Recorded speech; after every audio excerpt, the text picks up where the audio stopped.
আসসালামু আলাইকুম রহমতুল্লাহ। জামাত ইসলামীর ভাইদেরকে আমি একটু দৃষ্টি আকর্ষণ করতেছি, আপনারা একটু মনোযোগ দিয়ে শুনবেন। তুরস্কের যে বর্তমান প্রেসিডেন্ট রিসেপ তাইপ এরদোয়ান, ইনার পূর্বে আর একজন প্রেসিডেন্ট ছিলেন, ওনার নাম ছিলেন নজিবউদ্দিন এরবাকান। তো উনি যখন প্রেসিডেন্ট হন, তার পূর্বে কিন্তু তুরস্কের অবস্থা এই মুসলমানদের জন্য খুবই অনুকূলে ছিল না।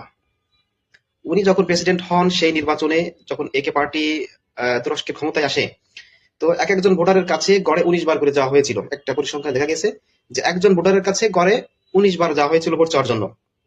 তো আপনারা এখন অনুমান করুন যে যদি আমরা বাংলাদেশ জামাত ইসলামীকে আগামীতে রাষ্ট্র ক্ষমতায় আনতে চাই, আমরা যদি চাই যে বাংলাদেশ জামাত ইসলামী রাষ্ট্র পরিচালনা করুক, এদেশ থেকে দুর্নীতি মুক্ত হোক, এদেশ থেকে চাঁদাবাজি টেন্ডারবাজি মুক্ত হোক, তাহলে অবশ্যই আমাদেরকে জামাত ইসলামকে ক্ষমতায় আনতে হবে ইনশাল্লাহ। আর জামাত ইসলামকে ক্ষমতায় আনতে হলে ভোটারদের বাড়ি বাড়ি অন্তত 20 বার করে যাওয়া লাগবে। বিভিন্ন ভাবে তাদেরকে বোঝাইতে হবে যে ভাই, দেশটাকে যদি আমরা আমরা যদি দুর্নীতিমুক্ত বাংলাদেশ গড়তে পারি, যদি ন্যায় এবং ইনসাফের বাংলাদেশ গড়তে পারি, রাষ্ট্রটা একটা কল্যাণকর রাষ্ট্রে পরিণত হবে।